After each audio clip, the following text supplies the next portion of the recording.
Un cordial saludo, tutora y compañero. Mi nombre es Valentina Páez y estoy inscrita en el programa de Tecnología y Radiología en Imágenes Diagnósticas. Para la materia de radiobiología y radioprotección, en la realización de esta segunda actividad, sustentaré el punto 1, el cual dice que es la radiación ionizante.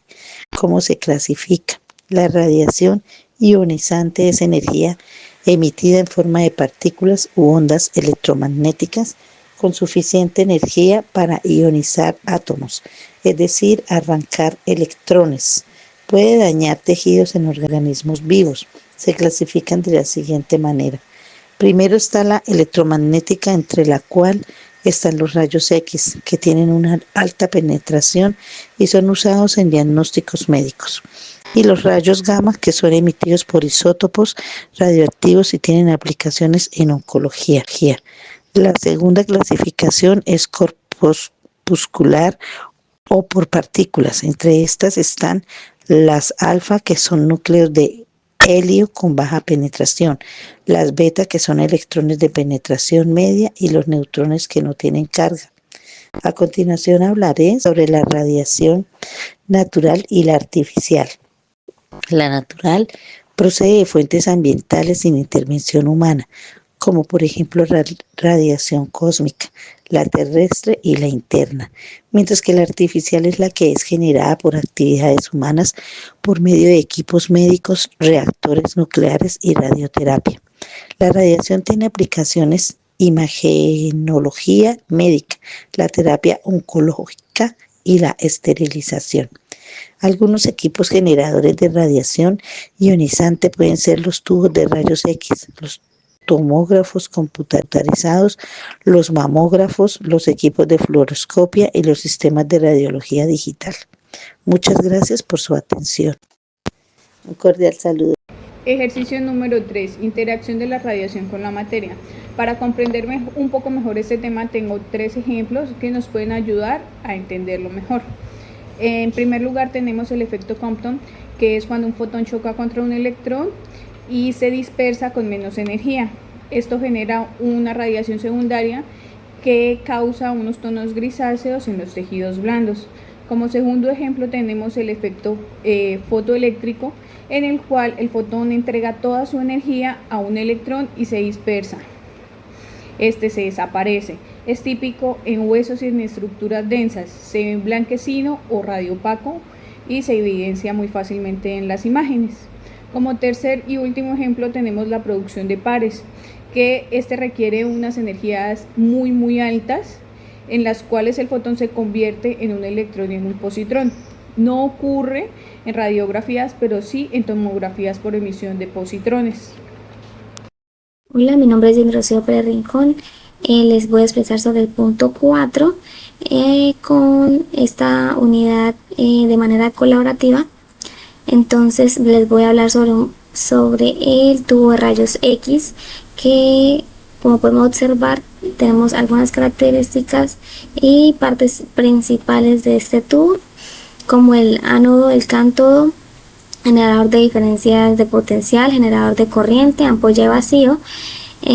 Sus dos más importantes, como el ánodo, también denominado blanco o anticátodo, suele estar compuesto por un trozo de cobre, un blanco de tucunetso, molibdeno. En esta observaremos que la elección de los materiales para cada sección se basa en sus características físicas. El blanco de tucunetso y de molibdeno tiene que ser muy refractario para mantener sus propiedades de temperatura elevadas, y al mismo tiempo debe estar pegado a un material de cobre que actúe como disipador para el calor al que se expone. El cátodo, hecho de un filamento metálico, es un calentador por corriente eléctrica, lo cual calienta sus átomos y produce una nube de electrones libres en su superficie. Para producir esta nube, el filamento debe llegar a temperaturas muy altas, por lo tanto el filamento es comúnmente de tungsteno debido a sus altas temperaturas de función. La cantidad de electrones en la nube está determinado por la corriente en el filamento. las diferentes radiaciones. Entre estas está la radiación primaria, radiación dispersa y la radiación de fuga. Tenemos que tener en cuenta que acá, como está en este dibujo, que la primaria es la que emerge el tubo en forma de cono con su vértice en el punto de origen. Es la forma que adopta la radiación primaria al salir del tubo. Esta radiación es la más potente y expresa un mayor riesgo, lo cual se necesita de medidas específicas. Pues como se puede observar, es esta que sale del haz, y para eso se necesitan unas características específicas de cuidado y prevención para estas radiaciones. Está la radiación dispersa, que se produce cuando el rayo principal del rayo X colisiona con un objeto, lo cual provoca que los rayos cambien de dirección en múltiples direcciones. Esta radiación no contribuye a la imagen diagnóstica y puede degradarse en su calidad. Listo. Entonces, en este dibujo observamos la radiación primaria impacta en el receptor, y esta es donde se convierte la radiación dispersa, que es la que va en varias direcciones. Y la radiación de fuga es la que surge de la cubierta del tubo de rayos X en todas las direcciones, con excepción del haz primario, que es la que observamos acá. Esta es una forma de radiación no deseada que puede ser prevenida por el blindaje del equipo. Seguimos con las características o un cuadro comparativo que tenemos sobre el tubo de rayos X convencional y el tubo de rayos X de mamografía. Entonces, en los materiales de anodo, pues en el convencional está principalmente por el tugnecio. En el tubo de mamografía puede ser de molibdeno o de tugnecio, para obtener una radiación característica óptica. En espectro de rayos X, pues es amplio espectro de energía adecuado para una variedad de tejidos corporales, el convencional, y de mamografía es diseñado para emitir un espectro de energía más bajo y optimizado para la visualización de tejidos mamarios. Para la filtración, pues en convencional, utilizar filtros para eliminar rayos X de baja energía que no contribuye a la imagen, pero no tan específicos como en mamografías, ya que en la tubo de mamografía se utilizan filtros de molibdeno y berilio. Los filtros de molibdeno eliminan factores de menor energía y los alinean del molibdeno, mientras que el berilio tiene una baja absorción de rayos X. Para el voltaje y corriente, entonces en el convencional pues hay valores variables según la parte del cuerpo, con un rango general más amplio en el voltaje y en corriente. Y para el de mamografía, entonces el voltaje es más bajo y corriente moderada para obtener constante y detalle en el tejido mamario, evitando dosis y radiación excesiva. Diseño de la ventana, pues la ventana es de vidrio que puede requerir un filtro adicional o un tubo de mayor tamaño. Y para el de mamografía, ventana de berilio para una menor absorción de fotones, mejorando así la transmisión de los rayos X de baja energía necesarios para el diagnóstico mamográfico. Las aplicaciones que se dan en el convencional, pues el diagnóstico de diversas afecciones médicas, imágenes de partes del cuerpo en general. Y para el de mamografía, pues hace la detención de cáncer de mama y otras patologías mamarias, requiriendo alta resolución especial para identificar microcalcificaciones y lesiones sutiles. Las consideraciones del diseño, pues está la priorización de la versatilidad y rendimiento para generar un amplio rango de estudios en el convencional, y en el de mamografía pues priorizar la maximización del constante y el detalle de tejidos mamarios a dosis de radiación lo más posible. Buen día para todos, mi nombre es Laura Cáceres y el día de hoy voy a estar dando rápidamente respuesta al punto 5 de la guía que trata sobre la desintegración radiactiva. Principalmente, la desintegración radiactiva es un proceso por el cual un núcleo atómico inestable libera espontáneamente partículas y energía para transformarse en un núcleo más estable. ¿Por qué pasa esto? Esto pasa porque la estabilidad de un núcleo depende de la relación y el número de protones y neutrones del mismo. Entonces, ¿qué pasa? Para alcanzar un estado estable, esto baja la energía y el núcleo se desintegra, porque pues desintegrar no es decir que se desaparece, sino que se transforma y así emite las radiaciones ionizantes, tales como la beta, la alfa, la gamma, y de las cuales voy a hablar un poquito más adelante. En la emisión alfa, el núcleo expulsa una partícula formada por 2 neutrones y 2 protones, lo que hace que el átomo pierda masa y cambie a otro elemento. Generalmente estos tienen un alcance muy corto y pueden ser detenidos fácilmente por interponer una hoja de papel.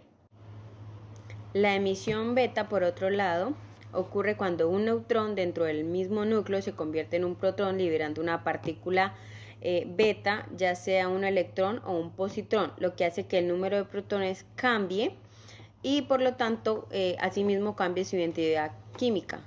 Estos generalmente viajan un poquito más rápido que los alfa, pero pueden ser detenidos por una placa de aluminio. En el caso de la emisión gamma, el núcleo emite energía formada en radiación electromagnética sin alterar su composición. Simplemente disminuye el nivel de energía. Estos tienden a ser un poco más penetrantes, por lo que necesitan de un material un poco más sólido para detenerlos, como por ejemplo el plomo. Para concluir este punto, vamos a explicar el tipo de radiación y la energía que generan algunas fuentes de radiación, como los rayos X, que generan energía electromagnética con una energía de entre 20 y 150 kiloelectrovoltios, que son generalmente utilizados en las radiografías. Está el flúor 18, que son con radiaciones de positrones positivos, que su energía generan una energía máxima de 0.635 megaelectrovoltios, que generalmente se utilizan en las tomografías. En tercera instancia está el yodo 131, que genera partículas beta negativas, y radiación gamma también. Estas tienen una energía máxima de 0.606 megaelectrovoltios y son utilizados generalmente en las gamografías. Y por último, el tecno 99, que es una radiación gamma, ideal para ser detectados en medicina nuclear. Son muy utilizados en la medicina nuclear y su energía varía entre los 140 kiloelectrovoltios. Hola, mi nombre es Jenny Rocío Pérez Rincón y vamos a explorar en este momento el punto 6 de la actividad 2. Entonces, acá es el anexo, nos da un problema el cual debemos calcular. Dice, se tiene 50 miligramos de y 131, que es, esto significa yodo, cuya vida media es de 8 días. Vamos a calcular, entonces dice, la fórmula para calcular la cantidad restante de un isótopo radiactivo depende de un cierto tiempo.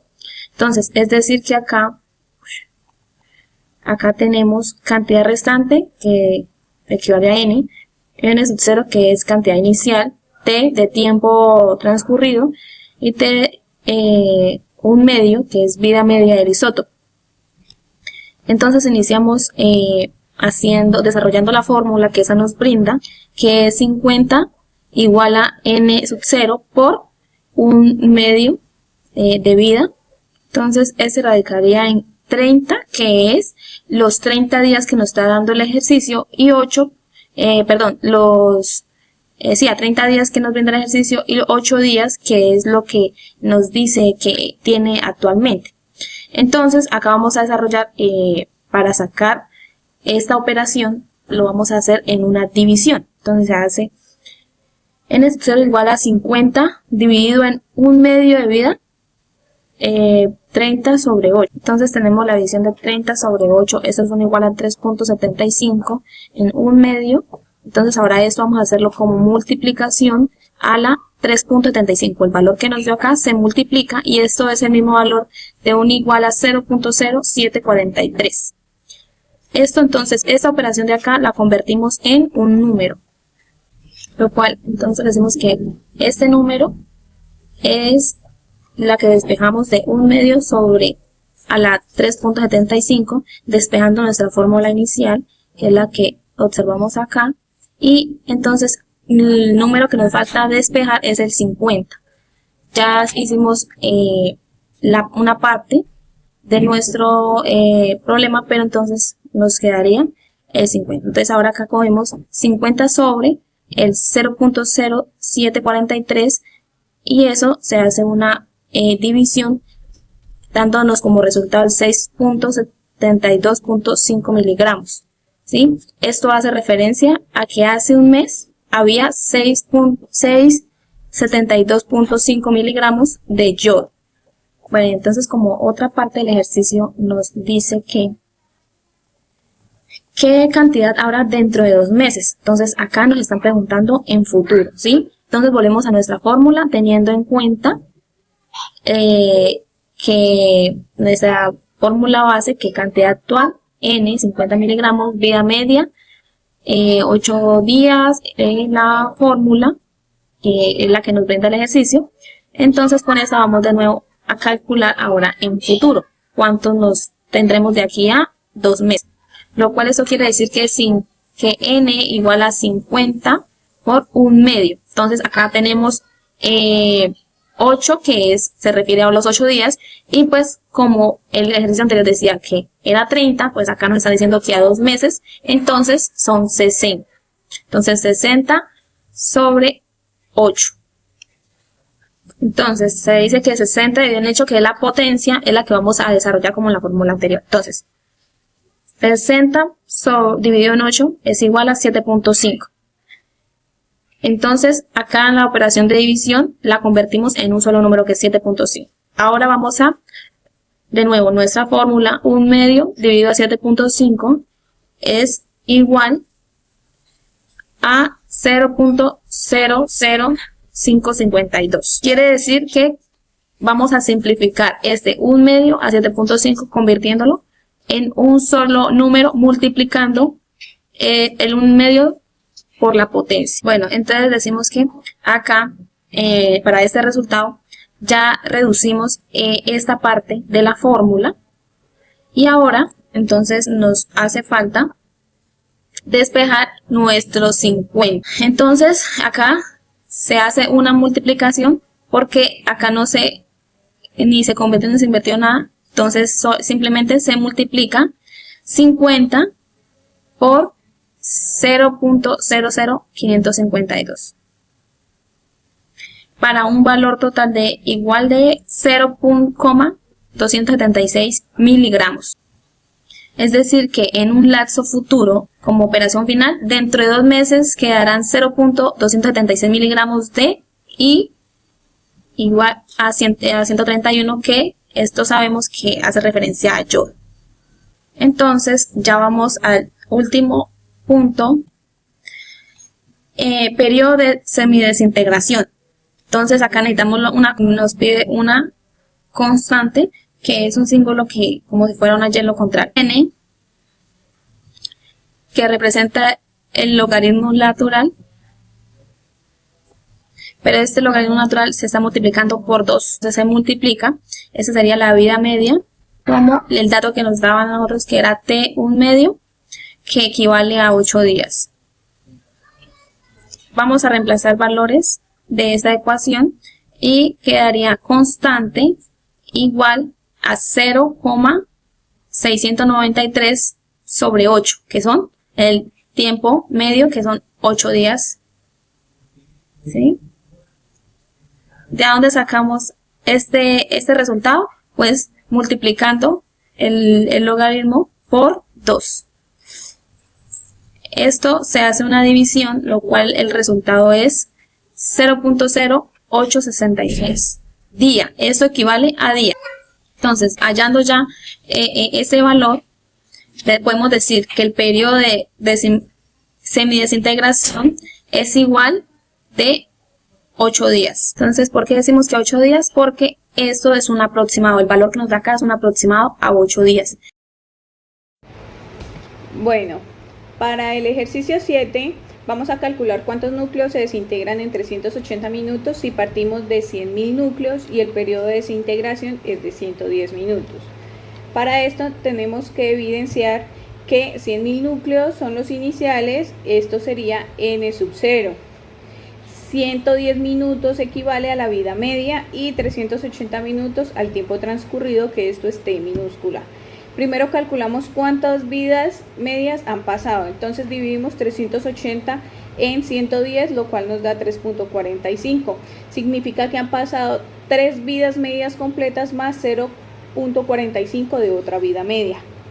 Calculamos la fracción que queda, pues cada vida media reduce a la mitad, entonces 1 medio elevado a 3.45 es igual a 0.091. Queda solo entonces 9.12% de los núcleos. Calculamos los núcleos restantes de esta forma: 100.000 núcleos por 0.91, que es igual a 9.121. Después de 380 minutos nos quedan 9.121 núcleos sin desintegrar, y para saber cuántos se desintegraron tenemos que hacer lo mismo, simplemente que resta. Entonces a 100.000 núcleos le quitamos 9.121 y nos da 90.878, o sea, aproximadamente 90.000 núcleos ya se han desintegrado para este lapso de tiempo. Cordial saludo, mi nombre es Dimas Armando Reyes Salcedo y estaré desarrollando el punto número 8. Este punto número 8 solicita que se elabore un cuadro en el que se relacionen algunos términos que tienen relevancia en el tema de la radiación ionizante. El primer tema que refiere la guía es el tema de exposición. Entonces encontramos que la exposición es la cantidad de radiación ionizante que se encuentra en el aire y que ésta puede llegar a perjudicar o a tener alguna incidencia en los temas de salud de las personas, ya sea del funcionario que realiza el abordaje del equipo o del paciente, quien está recibiendo la radiación por la toma de alguna radiografía, por ejemplo.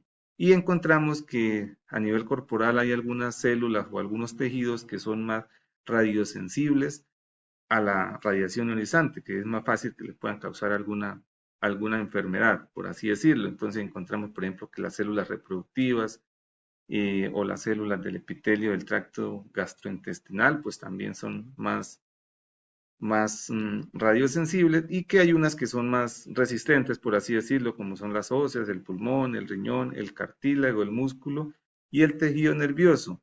También hay algunos factores que influyen de la parte física, por ejemplo, pues también tiene que ver con la parte de la dosis que se esté recibiendo, el tipo de radiación, por ejemplo. Y en cuanto a lo fisiológico, pues ya tiene que ver más con la persona, así que digamos en cuanto a la edad, temas de genética y demás. La dosis absorbida hace referencia a que esa cantidad de radiación ionizante que había en el aire, alguna de esa dosis fue absorbida o por el usuario o por el técnico que estaba desarrollando la operación del equipo. Para eso existen unos dosímetros que son los que van a calcular qué cantidad de esa exposición llegó a la persona. La dosis equivalente corresponde a la capacidad que tiene esa dosis que se absorbió de causar alguna molestia, por así decirlo, algún resultado, algún daño a la salud, ya sea una quemadura, bueno, alguna situación.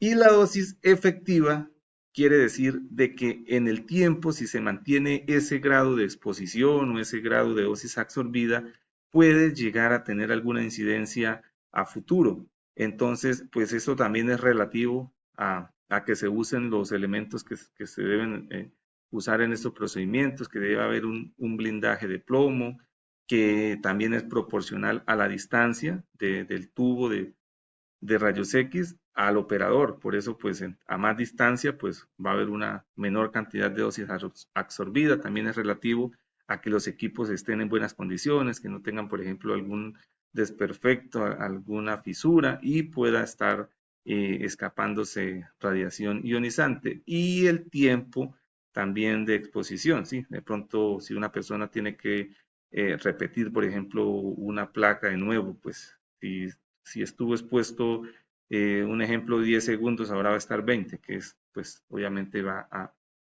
a causar un mayor, digamos, resultado negativo.